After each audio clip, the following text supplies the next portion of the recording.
السلام عليكم ورحمة الله.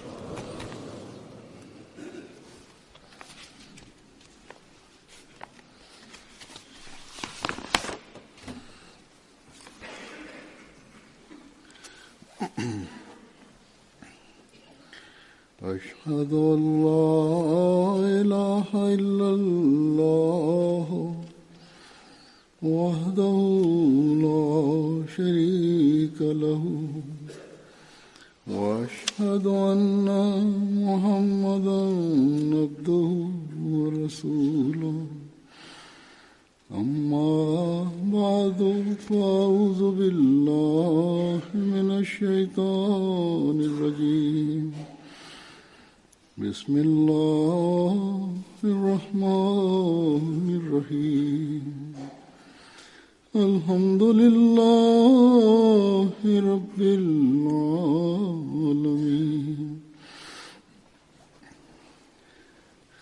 الرحمن الرحيم مالك يوم الدين إياك نعبد وإياك نستعين اهدنا الصراط المستقيم صراط الذين أنعمت عليهم غير المغضوب عليهم ولا الضالين.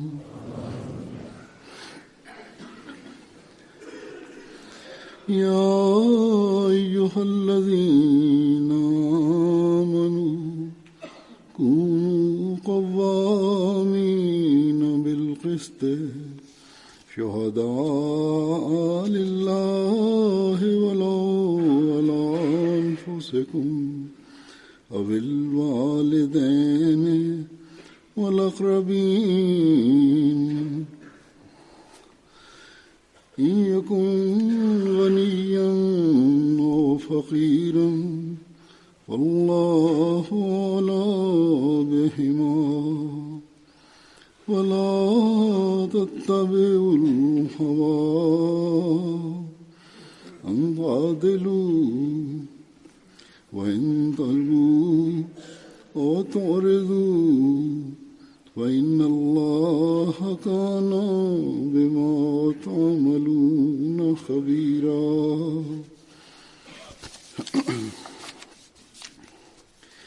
يا أيها الذين آمنوا كونوا قوامين لله شهداء بالقسط ولا يجرمنكم شنآن قوم على ألا تعدلوا اعدلوا وأقرب للتقوى واتقوا الله إن الله خبير بما تعملون.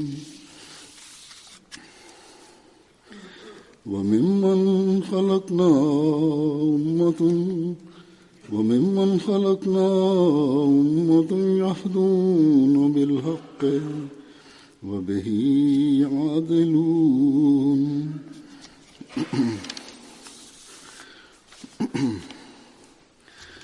اللہ تعالیٰ نے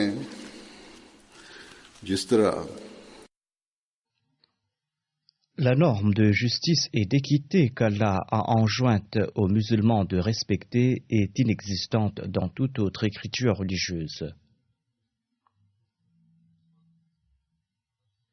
Or, malheureusement, aujourd'hui, à tous les niveaux, un nombre important de parmi les musulmans, parmi lesquels se trouvent les leaders musulmans ainsi que les ulémas musulmans, un nombre important de tous ces musulmans ne respectent pas toutes les exigences de la justice.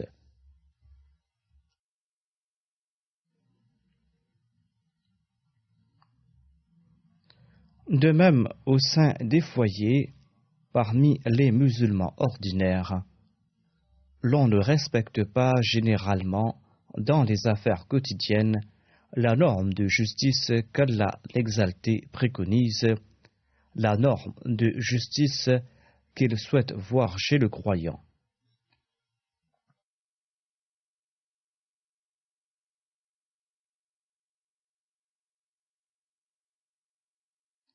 Lors des conflits conjugaux, et les hommes et les femmes, souvent, s'intentent des procès en présentant des faits irréels.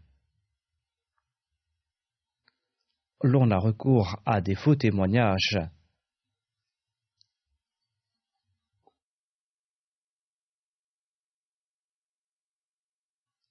L'on a recours aux mensonges pour usurper les droits d'autrui ou pour avoir gain de cause frauduleusement.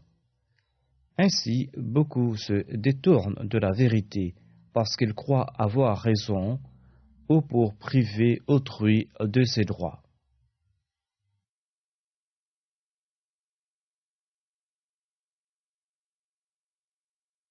Pour atteindre cet objectif, ils ont recours aux mensonges et ils trompent aussi les tribunaux à ce propos. En certains lieux, les juges, pour leurs intérêts personnels, rendent des verdicts inéquitables. Ainsi donc, le système en soi est corrompu. En tout cas, les maux ne cessent de se répandre dans la société en raison de ces injustices. Ensuite, au niveau national, les dirigeants ne sont pas équitables et ne respectent pas les exigences de la justice. Ils ne sont pas justes envers leur population. Ils ne sont pas justes d'ailleurs dans leurs relations avec les autres États.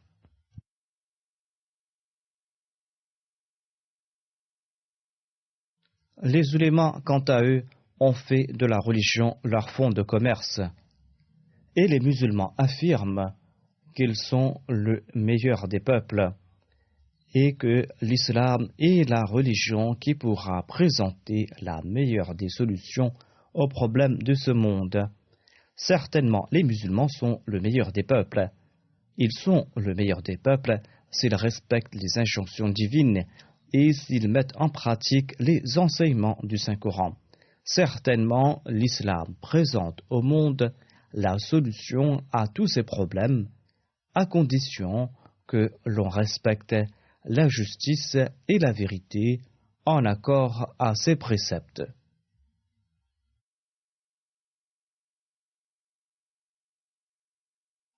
Les versets que j'ai cités sont tirés de 3 sourates différentes, de la sourate Al-Nisa, Al-Maïda et Al-A'raf.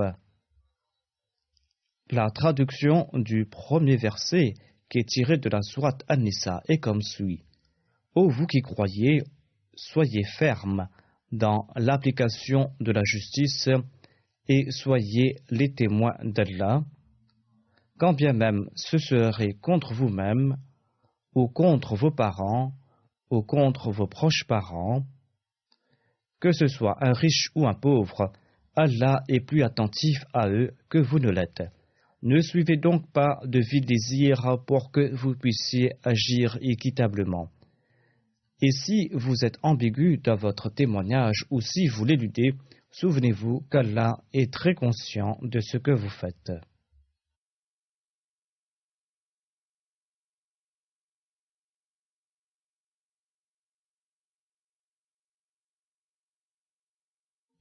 Ce commandement préconise le respect de la justice à la fois dans le cadre personnel et au niveau de la société. C'est-à-dire, quelle qu'en soit la situation, l'on se cramponnera fermement à la justice. Les croyants ont reçu l'ordre de témoigner pour la cause d'Allah en toute équité.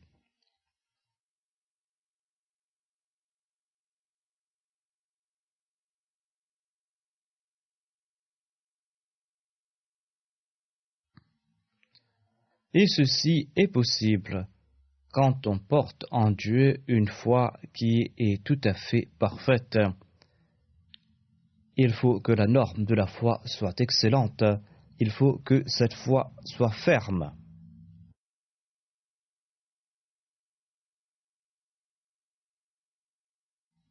Il faut que l'on soit déterminé à être juste quelles qu'en soient les circonstances. Et cette fermeté existera, cette fermeté se dévoilera quand on sera prêt à témoigner contre sa propre personne, lorsqu'on sera prêt à témoigner aussi contre sa femme et ses enfants, d'être prêt à témoigner contre ses parents si cela est nécessaire, et d'être prêt à témoigner contre ses proches aussi.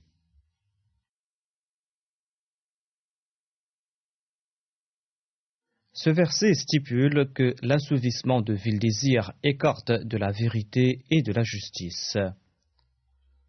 Aujourd'hui, les conflits gangrènent la société tout simplement parce que l'on ne respecte pas la norme de justice exigée par Allah l'Exalté. Se défendre avec l'aide de subterfuges est aujourd'hui une pratique qui est courante. Il est fort malheureux de constater que certains des nôtres, sous l'influence du matérialisme et de ce bas monde et de cette société, en dépit d'avoir prêté allégeance au Messie premier l'Islam, eh bien, certains des nôtres ont recours à ces contre-vérités. Allah l'Exalté, quant à lui, nous interdit le recours à des paroles ambiguës, même si nos intérêts ou ceux de nos parents sont lésés. Il ne faut jamais, en ces cas, avoir recours à des paroles ambiguës. Il ne faut pas non plus donner l'impression que l'on use de subterfuges afin de cacher la vérité et que l'on tente d'éluder de vrais témoignages. Pareilles actions sont monnaie courante de nos jours. Par exemple, lorsqu'il s'agit des conflits conjugaux. Dans nombre de cas présentés à la Qada, l'on a recours au mensonge. Dans les affaires d'argent aussi, on cache la vérité.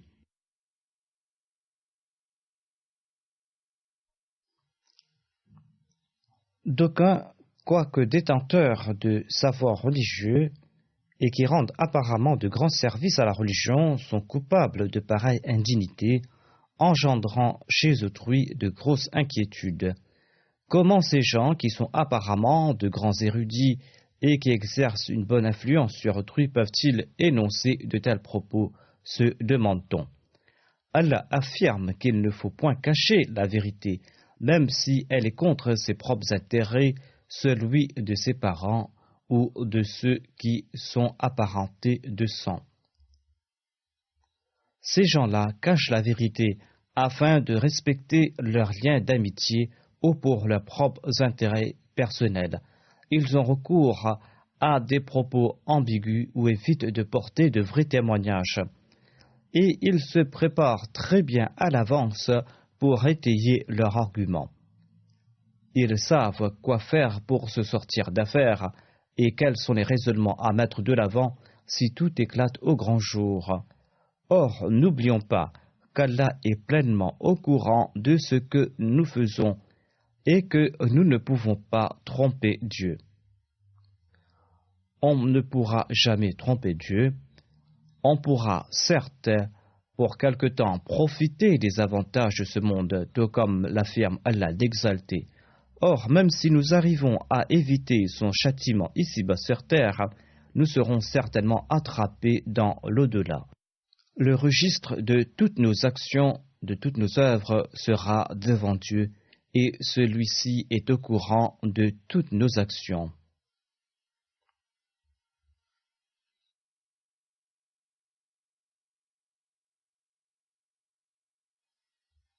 L'imam que nous avons accepté a suivi ces commandements coraniques pour laisser des exemples qui rendaient bouche bée les autres.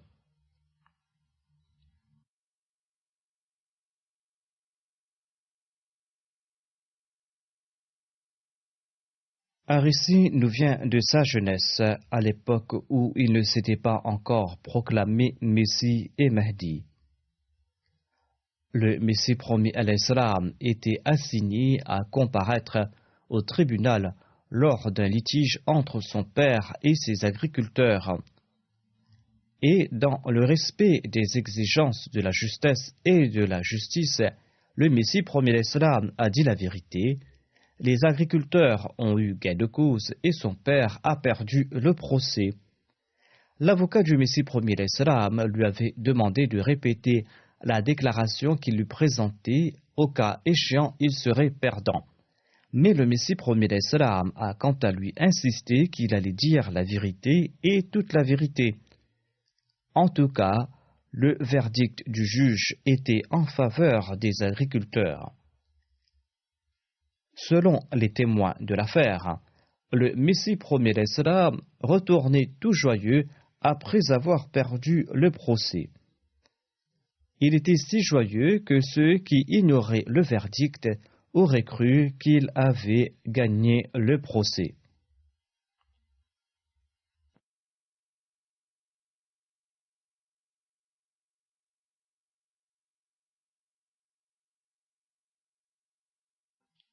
Le Messie promis alayhi salam, le serviteur parfait du saint prophète Mohammed lui, le Messie promis alayhi salam que nous avons accepté, nous a présenté cet exemple. Nous devrons, quant à nous, analyser chacun de les témoignages en le prenant pour exemple. Il y a un autre exemple qui nous vient des pays occidentaux. Beaucoup dans ces pays cachent leurs revenus actuels afin de payer moins d'impôts. D'autres trompent l'État afin de recevoir des aides de l'État.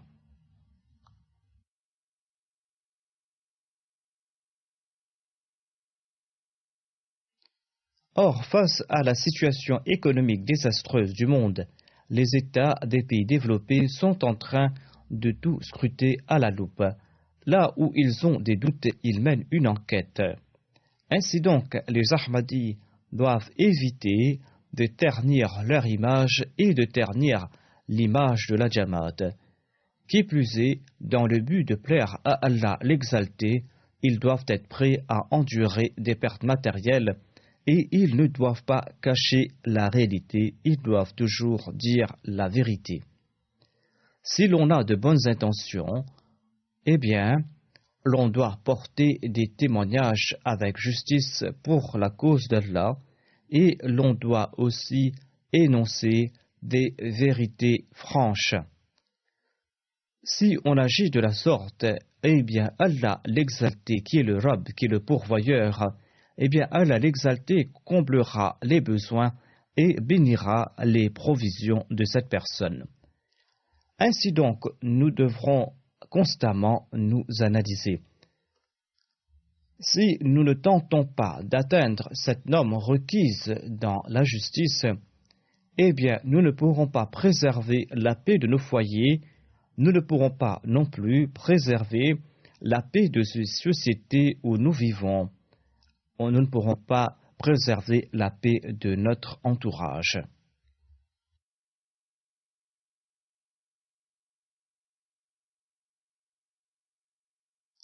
En négligeant ce commandement, la relation entre les membres de la Jamaat va s'effriter. Les fausses déclarations et l'injustice de certaines personnes atteignent un seuil qui nous laisse bouche bée. À titre d'exemple, des pères de certaines jeunes femmes m'ont informé que si leurs filles se sont divorcées, eh bien leurs ex-beaux-parents s'en vont colporter des mensonges à leur encontre dans ces familles où elles tentent de se marier de nouveau. Ils tentent, ces anciens beaux-parents, de ternir l'image de la jeune femme. Des parents de certains jeunes hommes se plaignent auprès de moi que les parents de leur ex-épouse tentent de les diffamer. Ils les accusent afin de briser leurs nouvelles alliances ou ils tentent de leur mettre les bâtons dans les roues.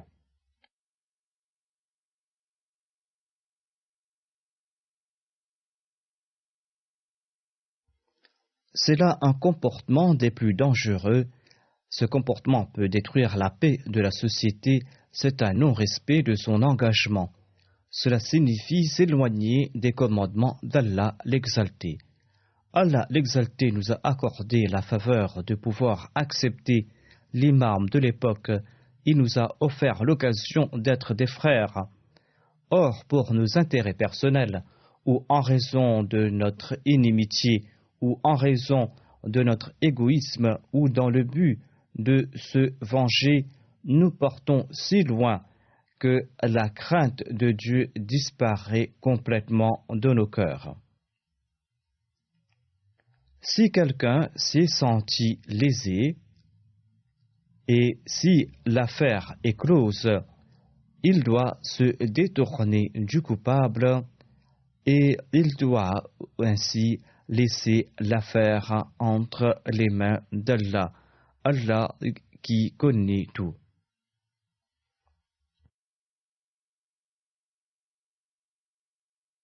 Le bonheur du croyant réside dans le fait qu'il laisse tout entre les mains d'Allah l'exalté.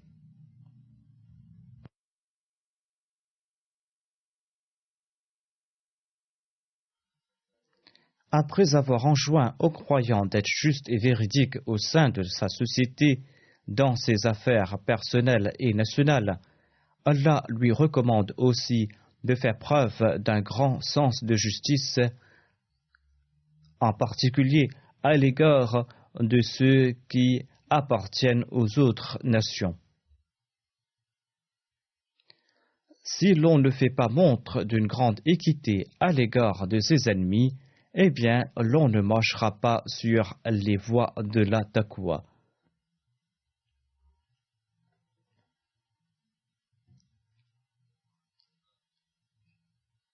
J'ai cité le verset 9 de la sourate Al-Maïda, et la traduction de ce verset est comme suit. Allah déclare: Ô vous qui croyez, soyez fermes dans la cause d'Allah en portant témoignage avec justice. Et ne laissez pas l'hostilité d'un peuple vous inciter à agir autrement qu'avec justice. Soyez toujours équitables, car l'équité est plus près de la piété, et craignez Allah, assurément Allah est très conscient de ce que vous faites.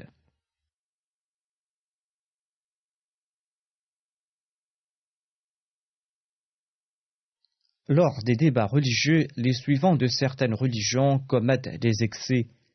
En pareille circonstance, il ne sied pas un croyant de se venger de la même manière. Il ne sied pas un croyant de léser les exigences de la justice. Le premier calife de la communauté musulmane Ahmadiyya a prodigué des conseils à ce sujet. Il en a prodigué lors d'un de ses dars. À l'époque, en Inde, les hindous tourmentaient les musulmans sur leur lieu de travail et les poussaient au licenciement. En pareille circonstance, conseille-t-il, il ne sied pas aux musulmans de leur rendre l'appareil. C'est là qu'ils pourront respecter cet enseignement en tant que croyants.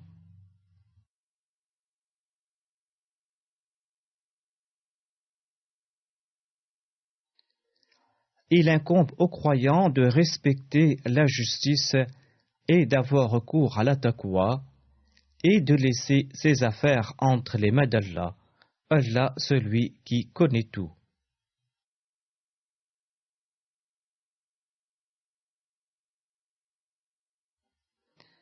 Il incombe aux croyants véritables de suivre les commandements de Dieu fermement et de ne point être négligents à cet égard.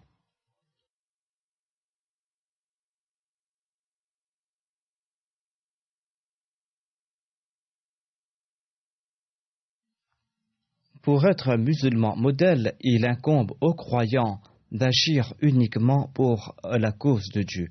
C'est là le signe d'un véritable croyant, d'un véritable musulman. Porter témoignage avec justice signifie suivre à la lettre les préceptes de l'islam. Suivre à la lettre les préceptes de l'islam au point où l'on sert d'exemple aux adeptes des autres religions et que l'on soit un exemple pour la société et pour les autres nations.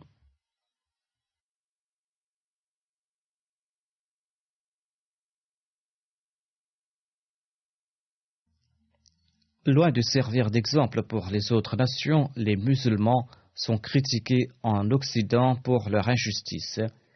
Les Occidentaux disent, s'ils ne peuvent être justes envers leurs coreligionnaires, comment ces musulmans pourront-ils être justes envers les suivants des autres religions? C'est là un très grand malheur. Les musulmans eux-mêmes sont en train de ternir l'image de l'islam par leurs actions. Les dirigeants lèsent les droits des populations et ces populations se sont soulevées contre l'État. Des villes tout entières ont été la cible d'exactions et sont détruites. Des prétendus groupes islamiques sont en train de tuer d'autres musulmans. Et ils viennent dans ces pays occidentaux pour commettre des atrocités. Et pour se justifier, ils avancent que les Occidentaux sont en train de tuer des musulmans et que de ce fait, eux, les musulmans, ont le droit d'utiliser la force.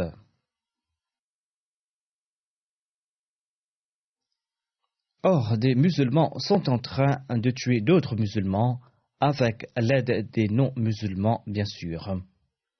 Quelques jours auparavant, les groupes extrémistes qui mènent des attaques ici et là dans les pays occidentaux ont présenté leur nouveau plan. Ils ont déclaré qu'à présent, en Europe, ils vont se prendre à des enfants et ils vont tuer ces enfants devant leurs parents, car ces pays occidentaux sont en train de bombarder les villes musulmanes et ils sont en train de tuer nos enfants musulmans. Or, ces bombardements ont lieu avec l'aval des dirigeants musulmans.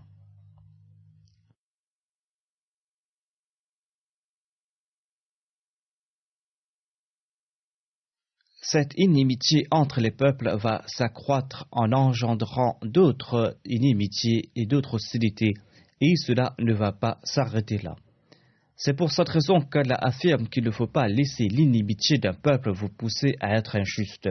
Il faudra en toute situation faire preuve d'équité. C'est en raison de ce manque de justice que ces exactions ont pris de l'ampleur.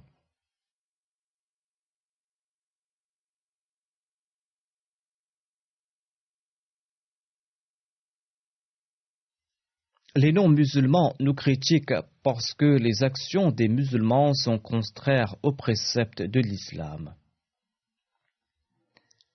Les musulmans auraient dû servir d'exemple, ils auraient dû présenter au monde les beaux enseignements de l'islam, ils auraient dû prêcher le message de l'islam. Or, ici, nous voyons le contraire. On ne voit rien d'autre que des atrocités dans les pays musulmans.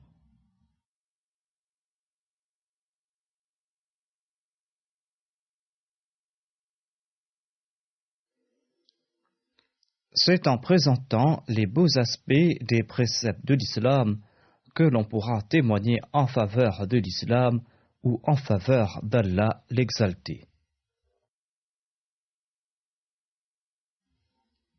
Voyez cet enseignement sublime du Saint-Coran. L'hostilité d'un peuple ne doit pas vous contraindre à être injuste. Aucune autre écriture religieuse ne présente pareil enseignement dans le monde.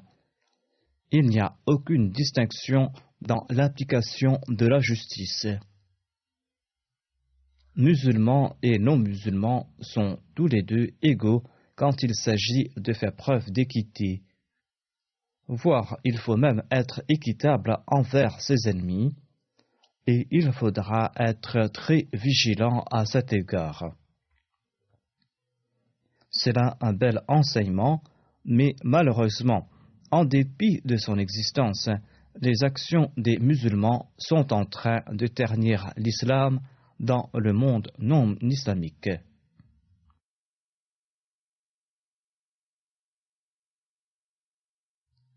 Les musulmans ordinaires, les ulémas, ainsi que les dirigeants musulmans sont coupables de ces actions.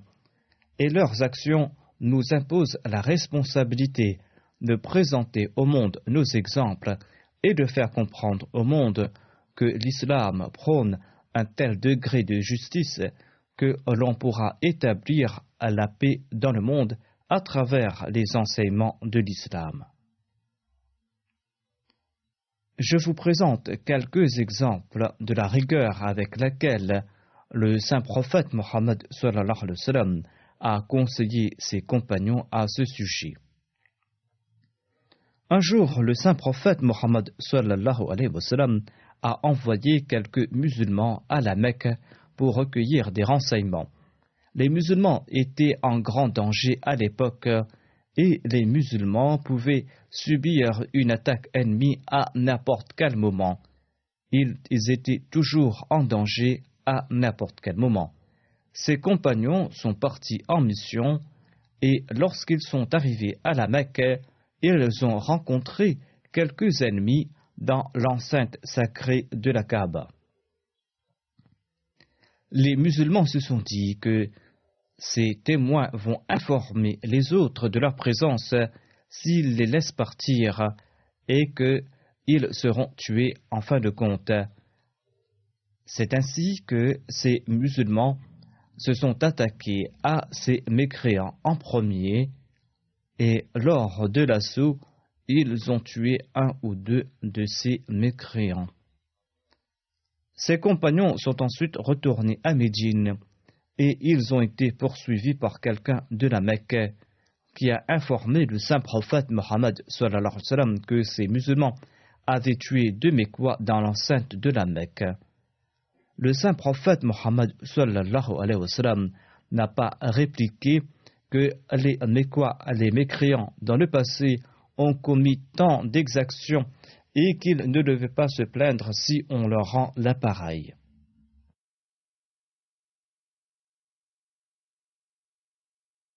Le saint prophète Mohammed sallallahu alayhi wa sallam a pris des mesures adéquates immédiatement en répondant qu'ils ont été certes lésés et qu'ils ont été traités injustement.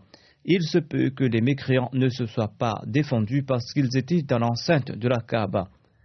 En accord aux traditions arabes, le saint prophète Mohammed sallallahu alayhi wa sallam a payé le prix du sang pour les deux tués et il a sévèrement réprimandé ses compagnons.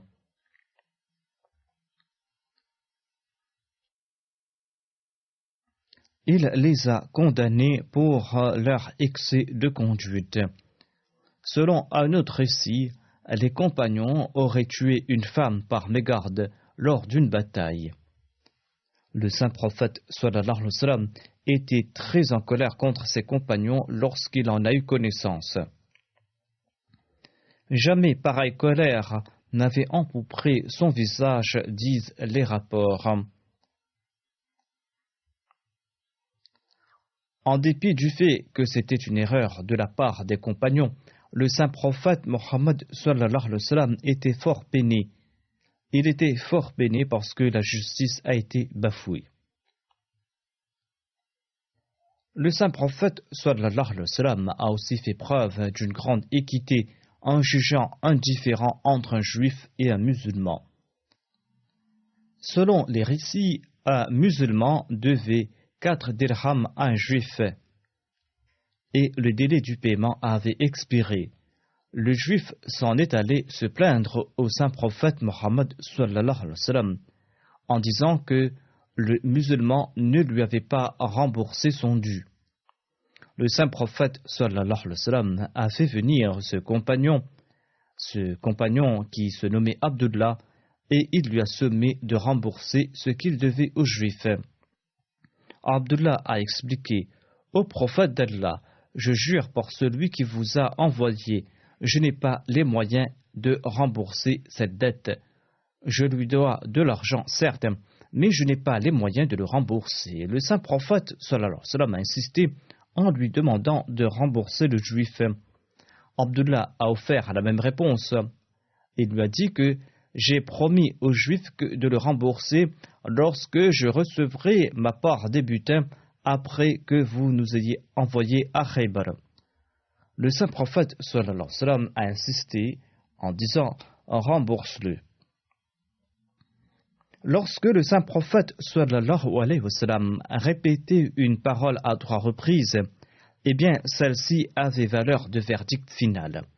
Abdullah portait un tissu en guise de pagne, ainsi qu'un turban à la tête. Il est parti au marché, il a enlevé son turban pour se couvrir, et ainsi il a vendu son pagne pour 4 dirhams. C'est ainsi qu'il a remboursé sa dette. Ceci est la norme que le saint prophète sallallahu alayhi wa sallam a établie. Il n'a pas demandé aux Juifs d'accorder à son débiteur un délai en accord à son souhait. Il a demandé à son compagnon, le débiteur, de rembourser la dette immédiatement, et c'est pour cette raison que l'autre a vendu son vêtement.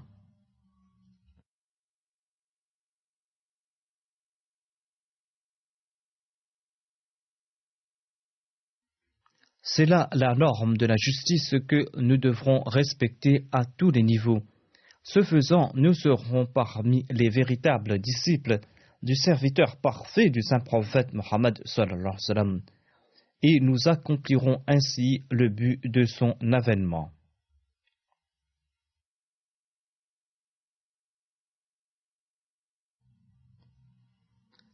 Le Messie premier l'Islam a été suscité afin de faire connaître au monde les enseignements de l'Islam et sa beauté, permettant ainsi au plus grand nombre de se réunir sous la bannière du saint prophète Mohammed sallallahu alayhi wa sallam. Nous allons accomplir cette mission lorsque nous guiderons le monde sincèrement et quand, en toute sincérité, nous allons appliquer les préceptes de nos enseignements. Ainsi donc, dans le verset de la sourate Al-A'raf que j'ai cité, Allah enjoint le même conseil en ces termes. La traduction de ce verset est comme suit: et parmi ceux que nous avons créés, il y avait un groupe qui guide les hommes par la vérité et qui par la vérité exerce la justice. De tout temps, ce sont ceux qui ont recours à la vérité et à la justice qui accordent la direction aux autres.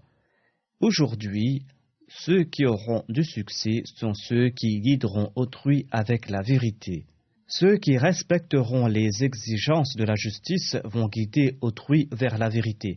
Tant que l'on n'est pas soi-même guidé, comment pourra-t-on guider autrui? Tant que l'on n'est pas juste soi-même, comment pourra-t-on faire preuve de justice à l'égard d'autrui?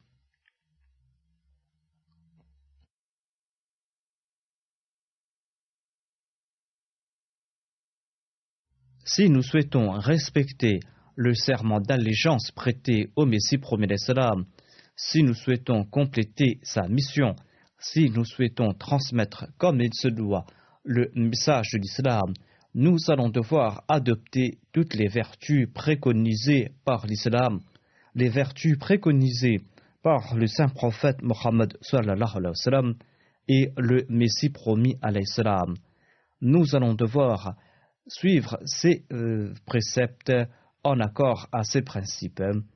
Si nos témoignages ne sont pas en accord à la vérité et à la justice, si nos relations familiales et sociétales ne sont pas en accord aux injonctions du saint prophète Mohammed sallallahu alayhi wa sallam, si nos cœurs ne sont pas vides de rancœur envers nos ennemis, eh bien en ce cas, ne réformeront pas les autres, ne pourront pas guider les autres vers la vérité. Les gens, en voyant notre état et en voyant le degré de justice dont nous faisons preuve, nous diront en premier: réformez-vous en premier, établissez la justice dans votre société d'abord, avant de venir nous faire la morale. Une grande responsabilité incombe donc à chaque Ahmadi. Cette responsabilité, c'est d'ouvrir les voies pour l'établir en faisant preuve d'une grande exemplarité dans nos actes. Lorsque les gens verront nos actes, ils écouteront notre message et ils apprendront également au sujet de l'islam après avoir été impressionnés par nos actions, et ils apprendront au sujet de la beauté des enseignements de l'islam. qu'Allah fasse qu'en suivant ses commandements, nous puissions nous réformer et que nous soyons à la hauteur de la bayra que nous avons prêtée aux mains du Messie premier l'Islam, que nous puissions établir un exemple de réforme et de justice pour les autres. Après la prière, je vais diriger une prière funéraire en l'absence du corps du défunt. Il s'agit de la prière funéraire de Hassan Mohammad Khan Arif, qui était le fils de Fazal Mohammad Khan Saheb Shimlavi. Hassan Mohammad Arif Khan était l'ex-Naib Wakil al-Tabshir de Rabwa et il a aussi servi en tant qu'éditeur du journal de l'Ahmadiyya Gazette du Canada. Il est décédé le 3 novembre à l'âge de 97 ans. Inna lillahi wa inna ilayhi raji'un. Par la grâce d'Allah, il faisait partie du système d'Al-Wasiyya du Testament. Hassan Mohammad Khan Arif est né le 26 janvier 1920 à Jalandhar. Son père, Fazal Mohammad Khan, a eu l'opportunité de faire la bayra en 1915 sur la main du deuxième calife. Le père du défunt a travaillé pendant 35 ans en tant que fonctionnaire et il a pris sa retraite en tant qu'adjoint du conseiller financier. Il avait un grand engouement pour l'établir. 2 Anglais se sont convertis à l'islam par son entremise et de nombreuses autres personnes ont accepté l'Ahmadiyya grâce à lui.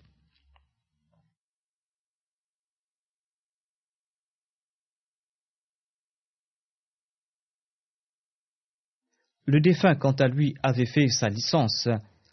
Il avait rejoint la fonction publique. Ensuite, à la demande du deuxième calife, il avait donc fait sa licence et par la suite, il a fait son master à Rabwa. En 1943, lorsque le deuxième calife était parti à Delhi, Hassan Mohammad Khan Arif a décidé de dédier sa vie. Il était en train de servir dans un département du gouvernement indien. Lorsque le défunt Mohammad Khan Arif a informé son père qu'il voulait se dédier, son père était très content et lui a dit ceci: « Tu vas dédier ta vie, mais ne crois pas que tu vas mener une vie de confort. Si tu veux dédier ta vie comme il se doit, alors sache que c'est une route pleine d'épines. Tu ne vas pas mener une vie de prince. Tu vas devoir mener une vie très simple. » Son père lui a dit aussi que l'allocation qui te sera accordée sera nettement inférieure à ce que tu gagnes comme salaire aujourd'hui et tu vas devoir te débrouiller avec cette somme modique. Sur ce, il a accompagné son père et il s'est présenté au deuxième calife. Le deuxième calife lui a demandé de compléter d'abord sa licence avant de dédier sa vie. Ainsi, en 1945, il a complété sa licence. Il a informé le deuxième calife qui lui a demandé de se présenter sur le champ. Suite à cela, le défunt est parti au centre. Il a démissionné du gouvernement et ainsi il a été nommé Naib Wakil al-Tijarat dans un premier temps. Ensuite, après la partition de l'Inde, Hassan Mohammad Khan Arif, le défunt, a demandé qu'il serve en tant que darwish à Qadian de manière permanente.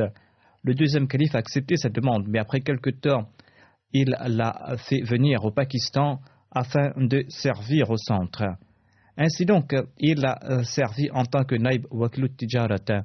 Ensuite, il a été responsable du bureau de la Furqan Force. Et en 1951, il a été affecté à la Wakalat Tabshir. Ensuite, lors des émeutes de 1953 au Punjab, la police a fait une perquisition dans le bureau du Tahrik Jadid. À cette occasion, Hassan Mohammad Arif a été arrêté car il recevait des comptes rendus des activités du monde entier et il écrivait des lettres aux missionnaires. Après l'instauration de la loi martiale, il a été libéré. Ainsi, Allah l'exalté lui a également accordé la faveur d'être un prisonnier dans son chemin. Il a aussi été responsable du bureau du comité sur les logements. Il a servi dans la Wakalat Tabshir et il a servi en tant qu'adjoint du Wakil Tabshir pendant 30 ans. Il a occupé plusieurs postes aussi dans différents bureaux. Il a été Wakil Diwan, il a été Wakil Talim, Wakil Zirat et Wakil Mal et l'officier de la Mana. Il a pris sa retraite en 1981. Ensuite, il est parti au Canada. Là-bas, il a servi en tant qu'éditeur de l'Ahmadiyya Gazette. Il a eu l'occasion de servir à ce poste pendant 26 ans jusqu'en 2006. Il était un des premiers à faire la wasiya. Son numéro est 5745. Il était aussi parmi les premiers en ce qui concerne le fonds Tahrik Jadid et il était le numéro 151 à l'époque. En 1978, il a écrit un ouvrage en langue ourdou sur le Saint-Suaire de Turin. Il avait également commencé à écrire cet ouvrage en langue anglaise. Il avait un très bon niveau, mais le troisième calife lui a demandé de l'écrire en langue ourdou, car ce serait le premier livre en langue ourdou sur le Saint-Suaire de Jésus. Il a écrit d'autres ouvrages pour des enfants. Il avait écrit un ouvrage sur les prophéties du Messie promet l'Islam et sur Sayyidina Bilal.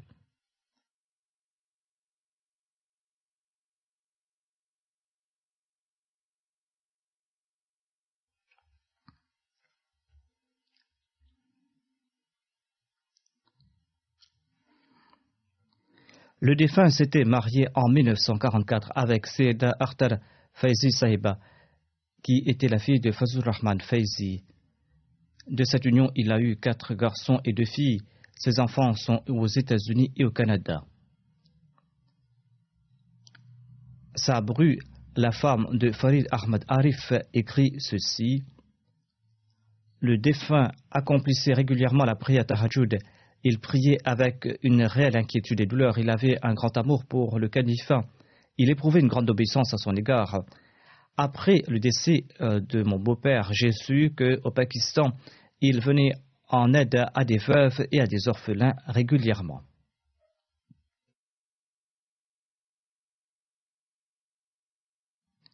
L'Amir Seb du Canada écrit « Il y a de nombreux Sikhs dans le quartier où habitait le défunt. Et en raison de leur amitié avec les Sikhs l'ont nommé le président de l'association culturelle des Sikhs. Et ils avaient beaucoup insisté pour qu'il serve à ce poste. Le défunt ne pouvait pas conduire, mais malgré ce fait, il venait à la prière du vendredi de Brampton. Pour ce faire, il changeait 2 ou 3 bus pour arriver jusqu'à la mosquée. L'un des adjoints de l'Amir a écrit que, après s'être établi au Canada, le défunt a rehaussé le niveau de l'Ahmadiyya Gazette. Et cela était une fierté. Il avait une grande foi dans l'institution du califat. Il avait un très grand amour pour le califat.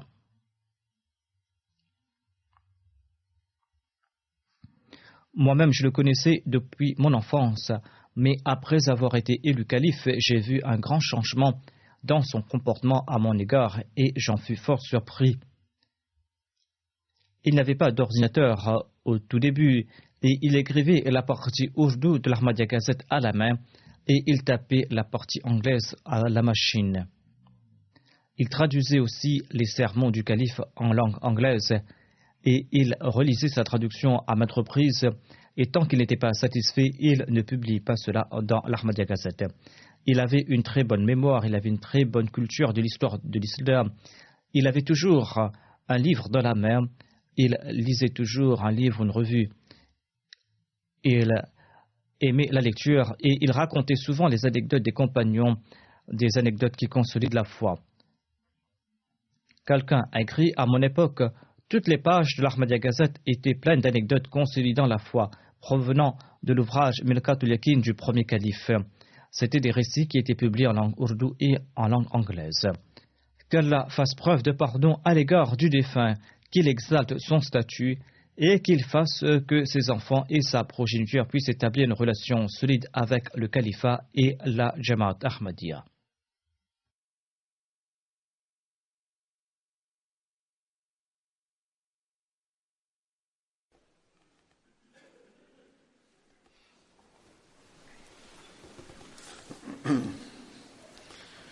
الحمد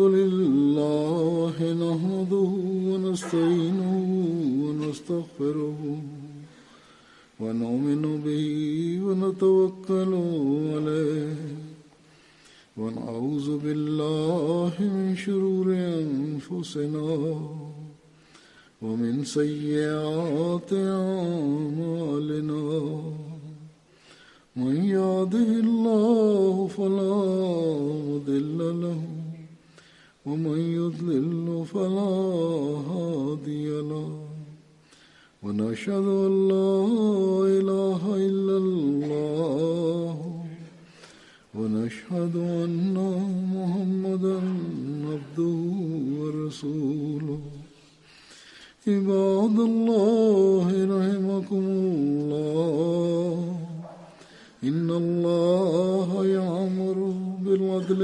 والإحسان وإيتاء ذي القربى وينهى عن الفحشاء والمنكر والبغي يعظكم لعلكم تذكرون اذكروا الله يذكركم وادعوه يستجب لكم ولذكر الله أكبر